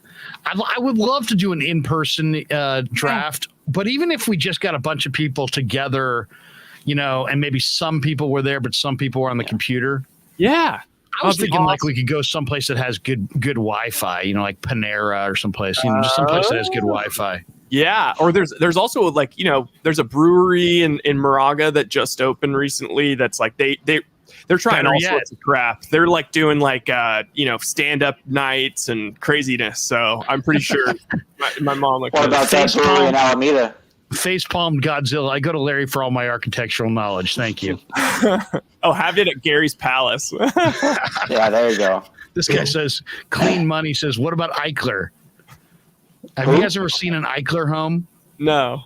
You guys haven't seen Eichlers? They're big in Walnut Creek. They're big in Palo Alto. It's a lot of glass. They're flat roofs. Those. Yep. I mean, to be totally honest, they're goddamn ugly. I mean, it's an ugly house. They're horrible. But if you like windows, and they're easy to add on to, it's not bad. But it's an ugly house. A lot of the house is glass. It doesn't look good. Well, and then I don't know. I don't want to bash it too bad because some of them look really nice. Some of them are fixed up. I've served at a couple of them that are like big and huge and have like the whole brick driveway and the whole shebang, and it looks good. Like a courtyard between the garage and the house. Yeah. I mean, there's some good looking Eichlers. I went to a party in Palo Alto a few years ago at an Eichler, and it was pimped out. It was nice. But there's a couple in Alamo that are pretty nice. Eichlers, okay, yeah. There's a bunch here in the creek too. Yeah. I would say maybe it was cheaper to build. That would be my guess. Yeah. They might have been cheaper to build back in the day. Oh, Brian Lucina. Larry knows a thing or two also about marine biology as well. Thank you. Yes, I do. Brian Lucina. Eichlers are hideous. They're hideous. All right. Well, I tried to put it a little bit more delicately because I've already gone strong against Kapler and Farhan. I don't want Gabe and Farhan and all owners of Eichlers to band together. It would be a good sponsor. All right. Hey guys, I have an idea for the show. Yeah. For members. You posted that member only video about the Niners. Was it today? and I know you had like a little message, talking about members and stuff. You guys should create a Discord. We have for one. your We have for a your Discord. member community. Yeah, we do. Well, we could create an exclusive chat for. Oh, you mean for just members? Yeah, for just members, and you guys could like interact. Like the show that or the thing that you're trying to set up, the event. You can. Oh, that's smart. Post details. People can coordinate. Oh, that's smart. I like that idea. I like that. I'll send it a link to the Discord. I mean, plus then your members can just interact and talk to each other throughout the day, bounce ideas, become a whole thing. We definitely know that we want to do our draft for the fantasy on the 28th, on Sunday night the 28th, or Sunday or Sunday night the 28th. I think the Giants have a day game, but I mean, they may be not even dead. They may cancel it. They may cancel it. Yeah. They may opt to not have it. Maybe we could get Brandon Belt, since he's not doing anything. Maybe he wants to come and be in the fantasy league. Hey, bro, instead of laying down 2 bunts, why don't you stop by and be in our fantasy league? What happened to the hitter that hit 29 home runs last year who was on track to hit 40? I know. He was on track to hit 40. Like, where did that hitter go? Venue. I'd be up for that. Seriously. Vicky, by the way, just chimes in with Vish Kumaran did a great job breaking down the O-line. Thank you, Vicky. Yeah. What's kind of fun? I Vish downloaded. is good. I put out some Vish stuff on Twitter today too. He's great. What's fun though is I got the new Madden, like the free 10-hour trial that released early, and so I went in and I wanted to play a game with the Niners. I was scrolling through the depth chart, seeing what Madden thinks of the roster, and it was pretty fun. Like they had a whole Debo they had a whole package called Debo. And then it's all Debo in the backfield and like all this cool ass stuff and creative stuff you can do with Debo. So I'm really excited. Nice. New Madden is pretty great, and it's got me excited for the team. I'm starting to read articles about sleeper people for fantasy. Okay, and I'll throw a couple names your guys' way just to give you an idea. Give you an idea of what the deep dive that I'm doing on fantasy. All right. These are the ones that I've heard of as sleepers. Michael Pittman, the wide receiver for the Colts. Yeah. The Colts finally have a good quarterback. Last year they had Wentz. Now they got Matt Ryan. A lot of people think Pittman's going to emerge. Travis Etienne, the former Clemson running back who's in Jacksonville, has gotten all the carries so far. Yeah. Now, granted, it's been 1 game. But Etienne is interesting. Stephon Diggs for Buffalo, a lot of people think Stephon Diggs may wind up going in like round 3 or 4. Really? Well, there's something about him that's like not at for some reason. Well, they added other guys this year. And Gabriel Davis is stepping into a bigger role. Right, Gabe Davis, and they added Dalvin Cook's brother, James Cook from Georgia, and they added Khalil Shakir out of Boise, and they, Buffalo added some guys. How about this one that's kind of interesting? Cortland Sutton, the wide receiver in Denver. They're thinking maybe Sutton and not Judy is going to be Russell's number 1 weapon there. Well, I mean, Judy hasn't shown that he can stay healthy, so maybe that's if Judy goes down, then Sutton would be a monster in fantasy. More here. Zay Jones, the former Raider, is in Jacksonville, and they say that Zay is getting a lot of run. So maybe late rounds, you might want to take a look at Zay. I liked DJ Chark last year, but he was great for like the first 3 weeks, but then he got injured and he's gone. So I guess maybe Zay Jones is kind of taking over that workload. I'll tell you, after watching last night's Hard Knocks on the Lions, Amon-Ra St. Brown. Oh yeah, he's a dog. Yeah, Amon-Ra might be the guy. Isaiah McKenzie with Buffalo, the wide receiver. He's been doing a lot out of the slot, and Josh Allen goes to the slot receiver quite a bit. Kyler Murray, they're saying in Arizona. What do you guys think of Kyler as a sleeper fantasy guy this year? The tough thing is he doesn't have Hopkins for the first half of the season, and he's usually like the number 1 or 2 fantasy quarterback for the first half of the season, and then starts breaking down. And I know, but it's like you either think that with all the negative pub that he got, that he's either going one way or the other. Yeah. And I would say he's going to answer the bell. I think Kyler's way too good to just go south. Yeah. Another one here, Mike Williams with the Chargers. Mike Williams, always great. I mean, that's an interesting one. Zach Ertz with Arizona. There's not enough tight end, so I guess Aaron Jones, now that there's no Devontae Adams in Green Bay. They may run it more. I would want to make sure to get Dylan too, though, just in case. I'll tell you, I think Romeo Dobbs, or Dobbs, if you want to call him Dobbs, I guess, for Nevada, the rookie from Green Bay. He looked pretty good to me. Then there's 3 rookies that other people really like. A lot of people are really smitten over George Pickens. And actually, that was one of my calls. I said I like Pickens the best. Clean Money says George Pickens. I mean, people are talking like George Pickens is TO. I know. He's done some good things in the preseason, but come on. I think part of it is the Steelers' track record with wide receivers is so shockingly great in the draft. That's also like, but yeah, I agree. He's overhyped at this point. Rookie wide receivers are dangerous in the NFL because they, you know what? I mean, for every Randy Moss, there's like 20 guys who just don't do crap. Damian Pierce, the Florida running back, who's the number 1 back in Houston.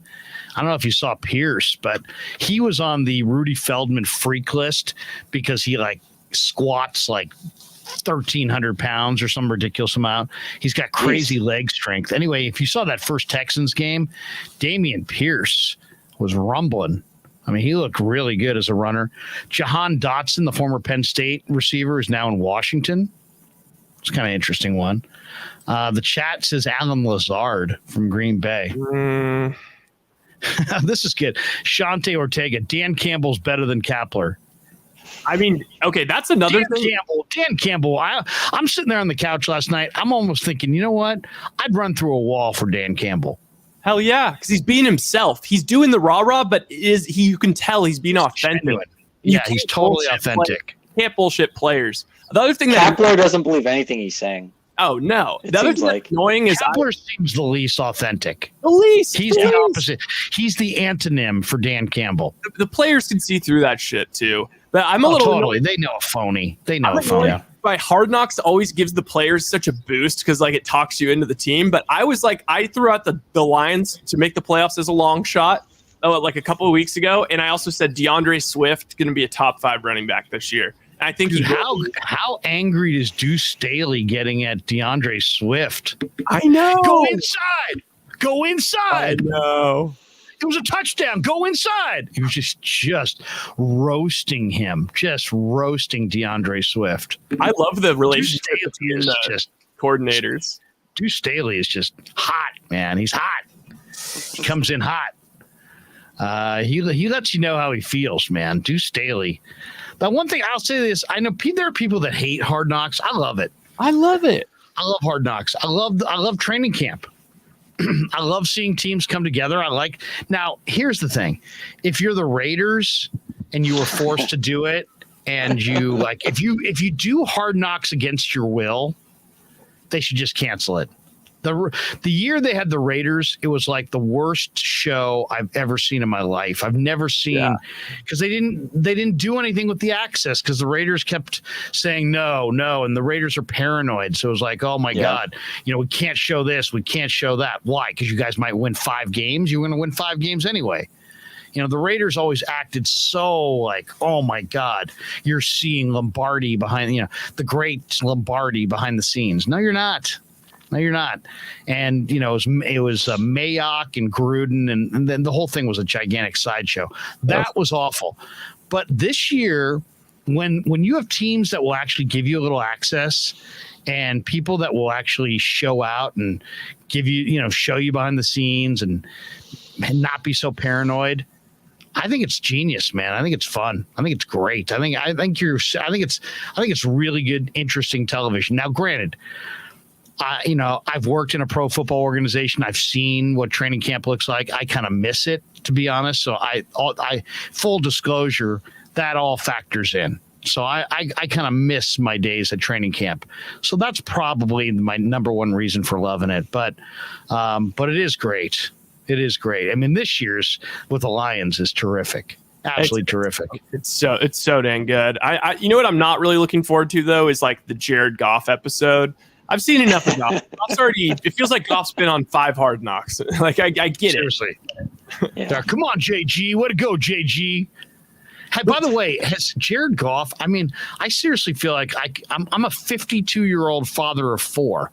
I feel like I could go into a gym and outlift Jared Goff. He actually, I know for a fact. I've never seen him. I've never seen a football player with less muscle development than Jared Goff. I know for a fact that he did not lift weights one time at Cal. Not one time. And then remember coming it into looks like it. He looks like he's got a virgin chest. Yeah. And then he came into the NFL and I remember like all the PR was like, oh, he had a protein like intake deficiency and we're working on it. He's gonna get huge.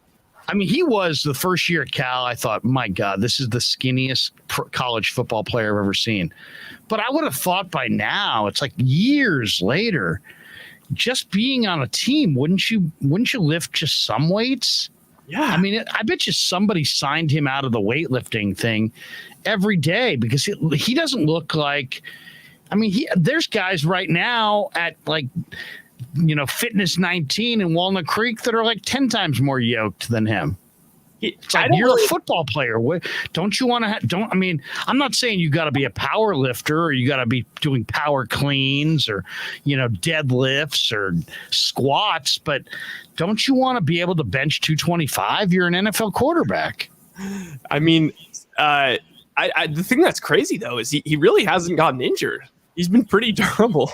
There's like junior high players in Texas that can outlift Jared Goff. I mean, seriously, like 12-year-olds. Yeah. I'm not even joking. No, I know. I know. It's amazing. You look at him and you're like, whoa, dude. Guy, he doesn't look like he's ever lifted at all. I'd be like, dude, you don't got to be a power lifter, but just go lift something. Go lift a little bit. It looks like you're not. You know what it looks like? It looks like you don't care. Yeah. When your body is that undeveloped and you're an NFL player, I know you're a quarterback, but you got to have some. He's got even like if you were stood next to Jimmy G. Oh my God, Jimmy G's 225. He's pretty yoked. Thick. He's thick. He's thick AF. Yeah, he's pretty yoked up, and all the guys are. I mean, Russell Wilson, like if you stood next to Russell Wilson, your first takeaway would be like, that ass. Dude is short, but man, is he thick. I think a report came out that he spends $1 million on his body every year.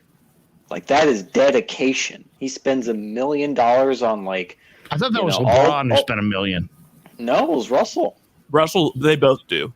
They probably both do, but Russell came out, and it said like all the training, all the food, everything, his entire lifestyle, diet, everything was like $1 million. And then that's a guy. He wants it. He wants to win. Last year, though, he made such a big deal about coming back from that finger injury in whatever it was, 3 weeks when it was supposed to be 6, and then he came back and was just horrible for the next 3 games. Like it's like.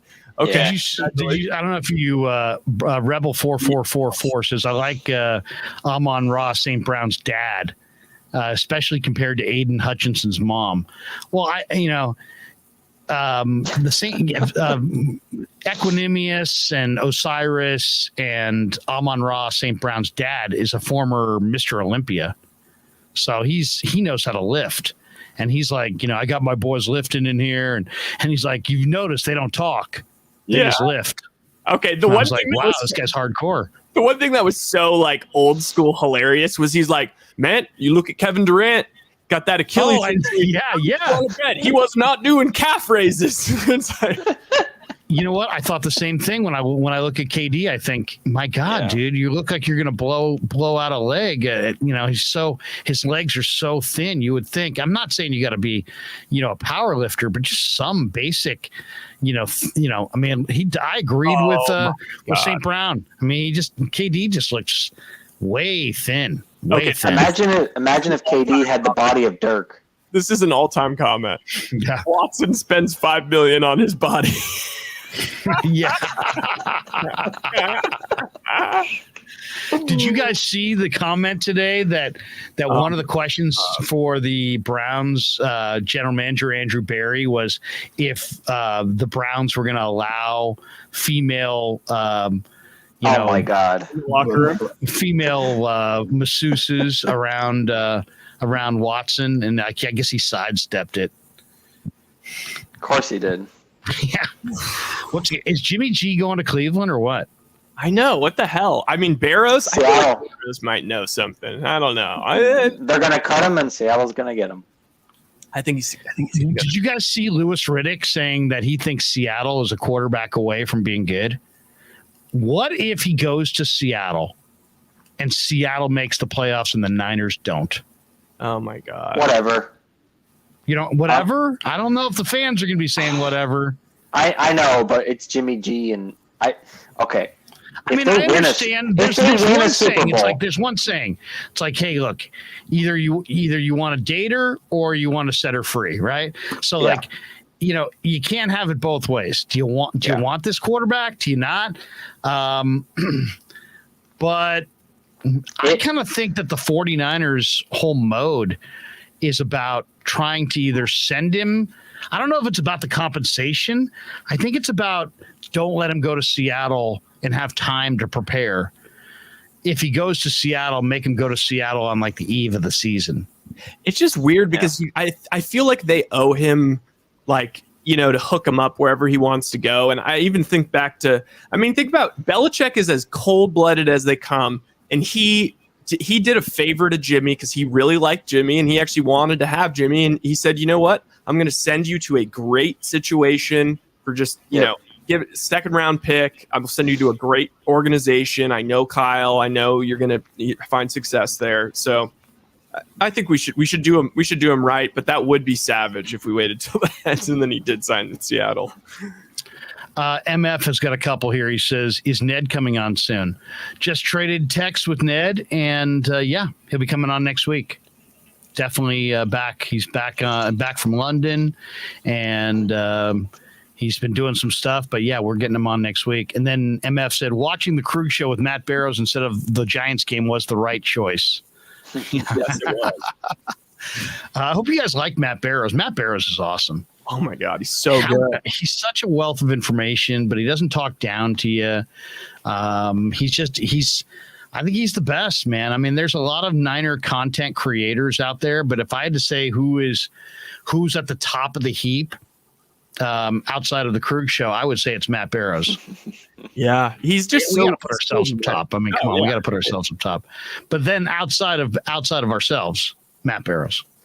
Oh, I just can't wait till the season starts, man. It's just it's I'm excited to see what they do, just how the offense is going to work. Like, what's Kyle going to do? You know, what's going to work? Because you know he's going to. Oh my God, Danny just got booted from the meeting.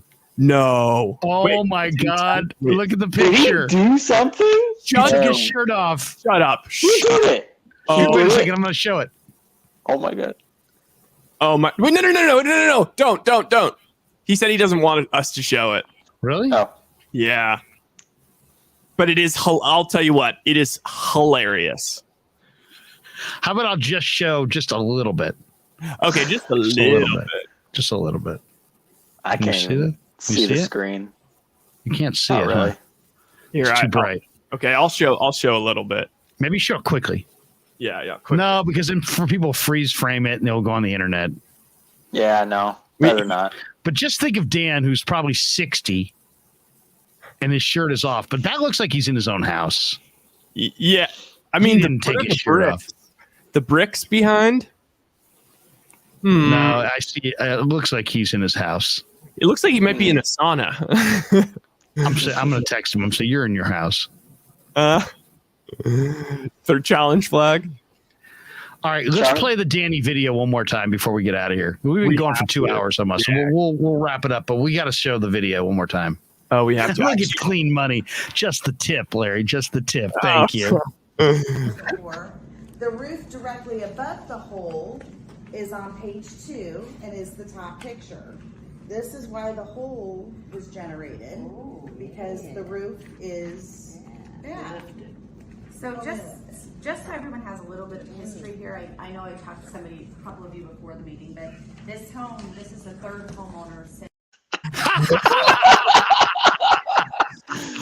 Oh, his face. He's in so much pain.